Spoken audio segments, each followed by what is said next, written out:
For pickup, kay Engineer Dakay. Alam nyo, Engineer Dakay, kung gugustuhin, may pamamaraan. It says in Section 29, Republic Act number 4566, pwede po kayo mag-imbestiga at gumawa po ng aksyon, suspension, revocation of license, kung meron po mga report. Tama po? Yes, Your Honor. All right. So, nasa inyong kamay kung pwede nyong i-revoke. Hindi po ba kayo nag-iimbestiga na maaring yung ilang mga tao ninyo ay naareglo at nababayaran kaya bigay na lang na lisensya? Take the case po dito sa Diskaya. 3 na po ang kumpanya, isa lang may-ari. Pag na-blacklisted, apply. So, ibig sabihin po ba, kung may kumpanya ako, mabablacklist, gagamit lang ako ng ibang pangalan, mag-a-apply ako, pwede na naman. And then I can apply again, same project or same agency, kahit na na-blacklist ako ng DPWH. Ganun po ba? You tell me. No, Your Honor. PCAB is also a quasi-judicial body. And we do a lot of investigations, and we also resolve a lot of cases. Investigation siguro sa mga maliliit, pero kung mga malalaki na kagaya nito, wala ho kami naririnig. Bakit 15 po sila na nagkunsabahan, binulsa yung pera ng bayan, 1.3 trillion, wala tayong narinig. Ngayon, nandito kayo, nagpapaliwanag, sasabihin nyo, meron kayong quasi-judicial. Nasaan yung quasi-judicial? Bakit yung pinayagan nangyari? 2022 hanggang 2025, 3 years, engineer. Wala kayong ginawa, hindi nyo kinansela yan. Isang kumpanya, tatlo pa. Yung isang may-ari. Wala kayong ginawa. Ngayon, pinapakita yung sa amin dito na meron kayong ganito, meron kayong nasaan yun sinasabi mo? 3 years. I understand very well your concerns, Your Honor, and I appreciate that very much. However, PCAB does not play any part in the implementation of the project. I'm not saying part of the implementation. Yung pag-apply lang at engineer ng license. Kasi pag na-blacklist yung... Ganun naman ho, hindi nyo ba alam na ganun ang kalakaran ngayon? Or you don't have any idea na pag na-blacklist itong kumpanya na ito, gagamit ng ibang kumpanya o magbubukas ng ibang kumpanya. Alam nyo ho ba yun? Hindi. You know that, right? We hear that every now and then, Your You Honor. hear that, but you don't investigate.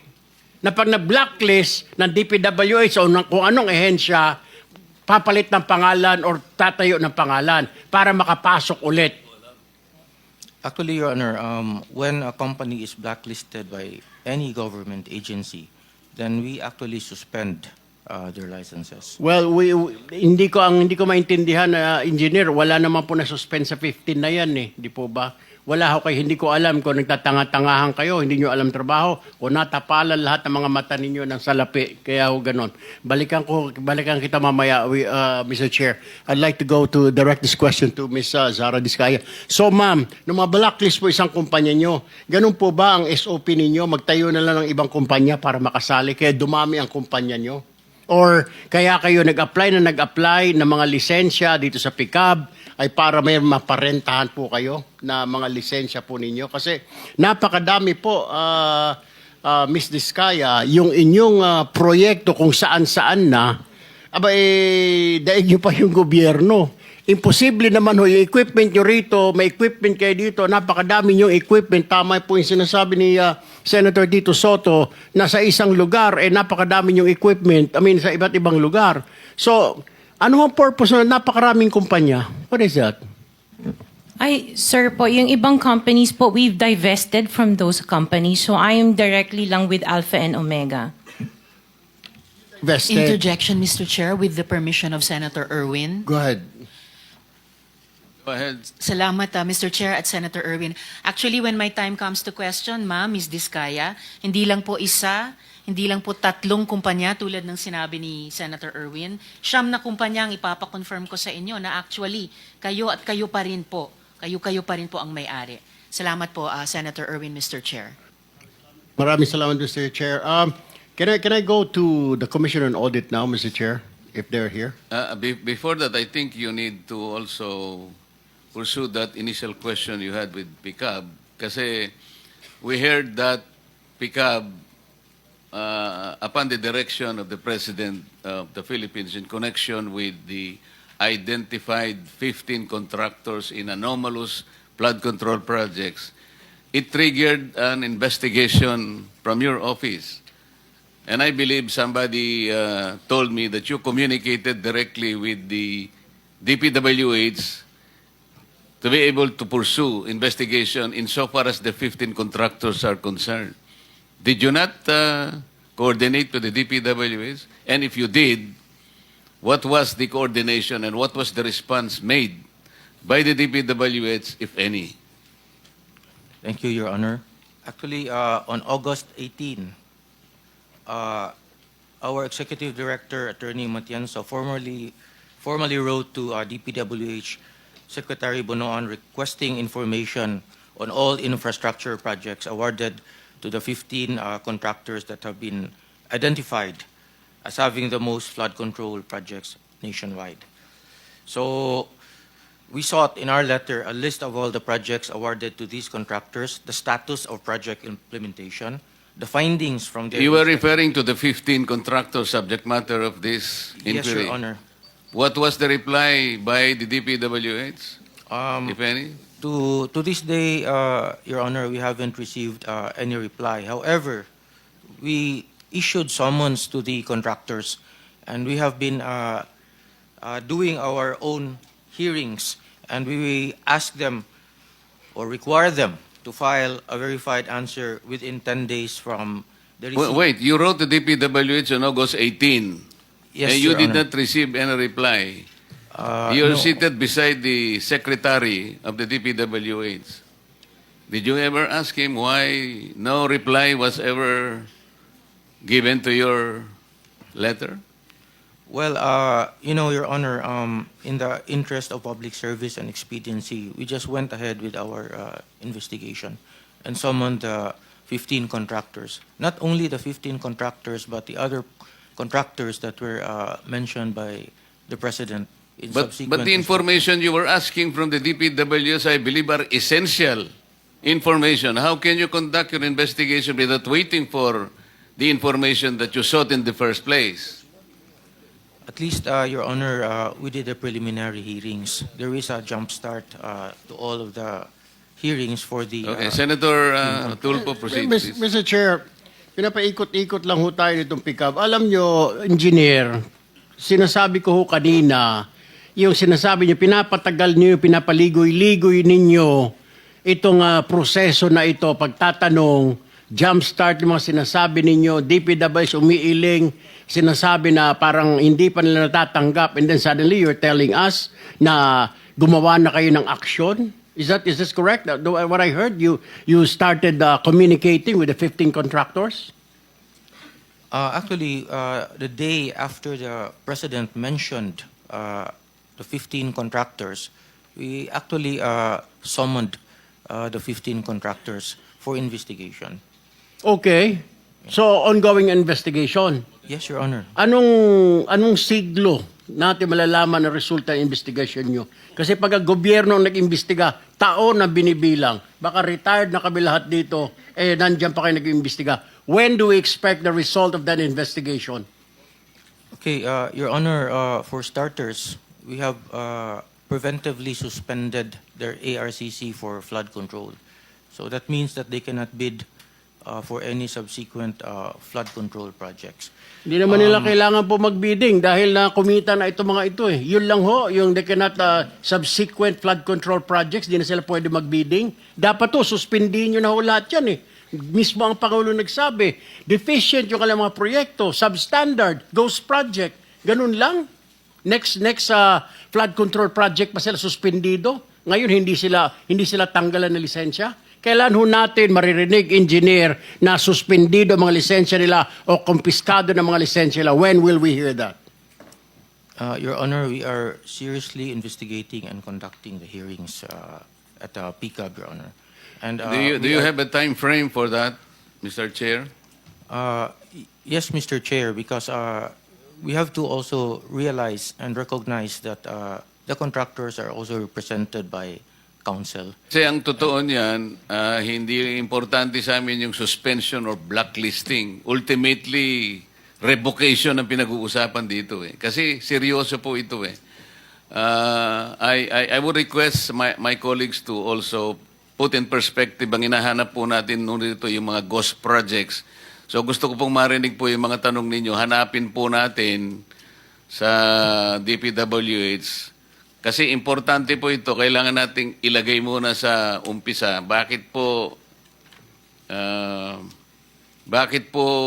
yung ipinangako ng mga ghost projects na dapat sana ito yung ating sinusubaybayan ngayon, kagaya po ng aking opening statement. Ang iniintay po namin na hindi bababa sa 50 ghost projects. Sa listahan po namin, meron na po kami. Kaya lang, kagaya na sinabi namin, 2 lang po ang formally na inadmit ng DPWS na ghost projects. Kaya po nakaka-disappoint. Maybe... Yes, Mr. Chair. I will just reserve some of my questions later to give way to the other senators here. But I have only one last question, Mr. Chair, for Mrs. Diskaya. Ma'am, sinabi ho ninyo, nag-divest na po kayo. Ano ibig sabihin ng divest? What do you mean by that? We are no longer part of those companies. Okay. Kung hindi na po kayo part of those companies, how come you're still the chief operating officer, pati ang asawa mo sa ilang construction companies na ito? Hindi po ako COO ng mga companies po. Ma'am, you're under oath. Don't forget. Opo, CFO po, pero hindi ako COO po. COO. So, bakit po ikaw ang CFO pa rin kung nag-divest na po kayo, opisyal pa rin po kayo dyan? Sorry. Tumutulong lang po ako dun sa mga ibang companies po. So you haven't, with the Go permission, ahead. you haven't completely divested all your interest in that Before we particular company. continue, let me acknowledge the presence of Senator Rapi Tulfo. Thank you. Answer. So you didn't divest totally. You're still the CFO according to you. Opo, pero hindi po ako nagmamanage po ng mga companies na yun. Wala na po ako. Wala po ako dun sa ano. Sorry. Naintindihan po niyo yung divestment. Kanino niyo po i-deny-best? Kasi po pag nag-divest kayo, there is somebody, doon niyo po isasalin yung pong inyong interest sa isang company. Kanino po nasalin? Nung mag-divest kayo, sino yung taong doon niyo i-deny-best po ang inyong interest sa korporasyon? Katulad sa St. Timothy, kay Maria Roma ko binigay po yung aking Sino siya? shares. Kamag-anak mo? She's the niece of my husband. Kamag-anak mo pa rin. Di, kayo pa rin. Kayo pa rin yan. Correct? Anyway, can I give my opening statement Okay. before I... Go ahead. I'll just my next round of questions later para to give way to our pro tempore. Ikaw na. Mr. Chair. Thank you, Mr. Chair. Before that, marami nagre-request kasi I lost track of those contractors present here today. Comsec, can you please mention who are those contractors present here today? Mr. Chair, point of information with the indulgence of the SP Pro Temp while we're waiting for the visuals. Pinag-uusapan kasi just now, no, na yung claim na nag-divest sa kumpanya ang pamilyang Diskaya, who by the way, pinangalanan ng Philippine Center for Investigative Journalism na King and Queen of Flood Control Projects dahil sa kanilang extravagant lifestyle. We have information na listed pa nga bilang beneficial owners sa disclosure ng St. Timothy. Yun na nga po, si Maria Roma Angeline Diskaya Rimando. So, they are still connected to those companies, Mr. Chair and SP Pro Temp. Bukod pa po sa idadagdag ko pang information mamaya, kaugnay ng interpellation ni Minority Leader, na hindi totoong nag-divest at kung nag-divest man allegedly, hindi pa nila ginagawa yung iba pang mga requirements doon vis-a-vis, for example, the Securities and Exchange Commission. Salamat, Mr. Chair, SP Pro Temp. Noted, Senator Risa. Maybe Proceed. we can ask the Comsec to mention those Comsec, contractors present here today. Can you repeat the names of the listed contractors present today? Yes, Your Honor.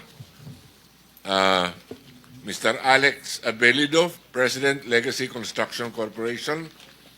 Ms. Cesara Rowena Discaya, President, Alpha and Omega General Contractor Development Corporation. Ms. Maria Roma Angeline Rimando, Owner Manager, St. Timothy Construction Corporation. Mr. Alan Kirante, Owner Proprietor QM Builders. Mr. Ernie Bagao, Owner Proprietor EGB Construction Corporation.